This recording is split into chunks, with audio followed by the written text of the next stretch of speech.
வணக்கம்.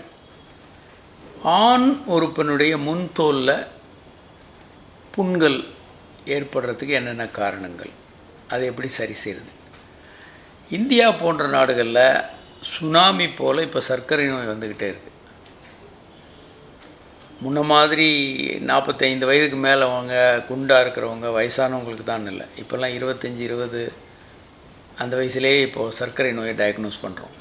அப்பா அம்மாவுக்கு சர்க்கரை நோய் இருந்தால் 25 வயதிலே பிள்ளைகளுக்கு வந்துடுது. சர்க்கரை நோய் முதற் காரணம். அந்த முன்தோல் வீங்கி கிராக் விட்டு புண்ணு வர்றதுக்கு அது ஒரு காரணம். ரொம்ப தோல் டைட் ஆகிடும், க்ளீன் பண்ண முடியாது, சீல் கூட வரலாம் சில நேரத்தில். இரண்டாவதாக பூஞ்சை காளான் தொற்று. மனைவியோட செக்ஸ் பண்ணிவிட்டு சர்க்கரையும் இருந்ததுன்னா ஈஸியாக வந்துடும். சர்க்கரை இல்லாமலும் முன்தோல் கொஞ்சம் தடித்து கிராக் விட்டு பூஞ்சை காளான் தொற்று. சர்க்கரையும் பூஞ்சை காளான் தொற்று சேர்ந்து வரலாம். மூன்றாவதாக. நான்காவதாக பால்வினை நோய்களில் ஆணுறுப்பினுடைய முன்தோலில் புண்கள் வரலாம். இதை தவிர வேறு காரணங்களும் இருக்கலாம். அதை சரியாக க்ளீன் பண்ணாமல் அந்த ஏரியாவை தொடுறதே இல்லை அப்படின்னு ஆண்கள் பல பேர் இருக்கலாம். அதை க்ளீன் பண்ண மாட்டாங்க. டெய்லி குளிக்கும்போது நீங்கள் சோப்புலாம் அங்கே ரொம்ப அதிகமாக சோப்பு போடுறது அடுத்த காரணம். ஒன்று க்ளீனே பண்ணாமல் அழுக்காக வச்சுருக்கிறது, க்ளீன் பண்ணுறேன்னு சொல்லி அங்கே எல்லா டெட்டால் சோப்பு எல்லாம் போட்டு அங்கே அதை பண்ணக்கூடாது. அதை எப்படி அப்போ ஆணுறுப்பை சுத்தம் பண்ணுறது?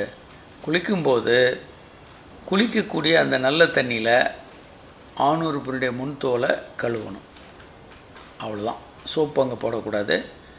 சோப்பு எப்போ போடலாம்? 2-3 காரணங்களில் போடலாம். நீங்கள் தவறுதலாக செக்ஸில் ஈடுபட்டுட்டீங்க, யாருன்னு தெரியாதவங்களோட காண்டம் போட்டு இல்லை போடாமல் பால்வினை வரும்னு பயம் இருக்குது, அப்போ சோப் போட்டு கழுவணும் கண்டிப்பாக.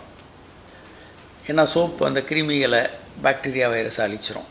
இரண்டாவதாக வாய்வழி தூண்டுதலில் ஈடுபட போகிறீங்க மனைவியோட, ஒரு மைல்டு ஸ்மெல் இருக்கும். அந்த ஸ்மெல்லை போக்குறதுக்கு ஒரு பேபி சோப் மாதிரி போட்டு வாஷ் பண்ணிவிட்டு வாய்வழி தூண்டுதல் இடும்போது அந்த ஸ்மெல் இல்லாமல் இருக்கும்.